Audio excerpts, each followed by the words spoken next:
The water's warming up in the zonjas, and I've begun to get this algae growing. And you know, in a way that doesn't look nice as clear water, but I've got a different idea about that now. I think what I'm looking at there is fertility, because when I hoe that down onto the downslope breast of the zanja, it adds fertility to that band right along there. Now it's not that unhealthy yet, you know, because I've got zillions of tadpoles in these zanjas, but it's partly because the flow is slowed up, and there's plenty of water coming out of the sky. It's been raining, but I've got places like this which I repair every day, and I'm just coming here to do it. You see, this is where a lot of that water is going, but there's lots more available. Those ripples going up the upstream, but that's because that's hydraulic. It's pushing back because I've repaired this. Now that kind of repair is not just endless useless maintenance. What I've done is I've built it ever so slightly, built it up and improved it. I call it tuning mostly. Some kind of a truck's going down the road. What's that? Oh, garbage, trash. I got a lot to say about that, but not now. Now I'm headed up the Trench Royal, I call it, the main canal, the supply. But if I look down one zanja down, you see that effect of the algae or whatever, muck, whatever. It's more extreme down here where the water's warmer. But you see, that doesn't mean death. That means a different kind of life. And I need to get on here with the hoe and go along and hoe that. It's steady maintenance, but it's maintenance that builds. The building of the system and the maintaining of it are the same. There's another one of the breaches in the Trench Royal. Something else I need to say, I don't think I explained enough about it. You've got to keep water flowing in these. You can't just let them go stagnant. Well, you can, but as long as possible, even if it's just a trickle, you want water flowing either to the right or to the left, because otherwise you don't get oxygen in it. It affects the whole system.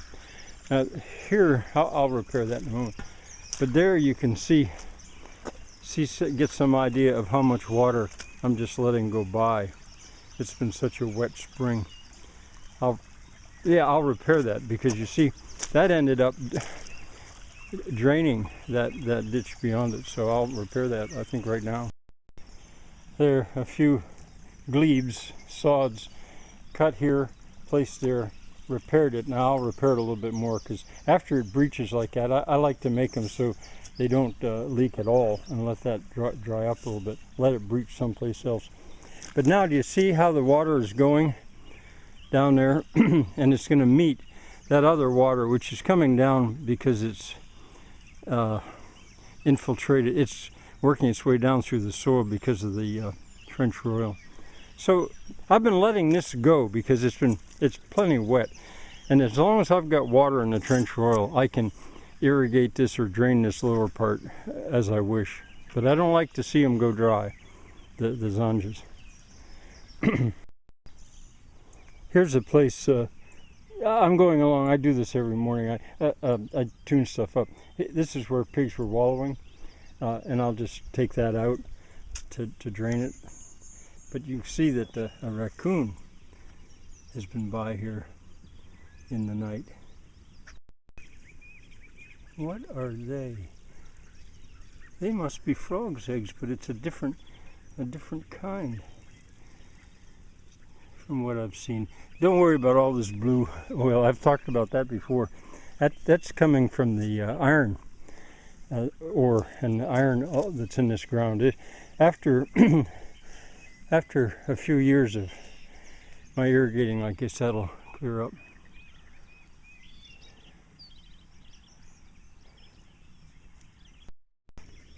There's more of them. I haven't seen them before. Boy, this is extreme, this the oil slick that you see. But remember, I worried about that until I figured out that that was being made by bacteria, iron-eating bacteria. So it's not a bad thing, it's a good thing, really. Even up here high on this normally naturally dry hillside, you can see some of that oil slick. I'll research that a little bit. Anyway, right here beside it are lots of frogs, hatchlings, pollywogs, tadpoles I call them, and there's a salamander probably feasting on them.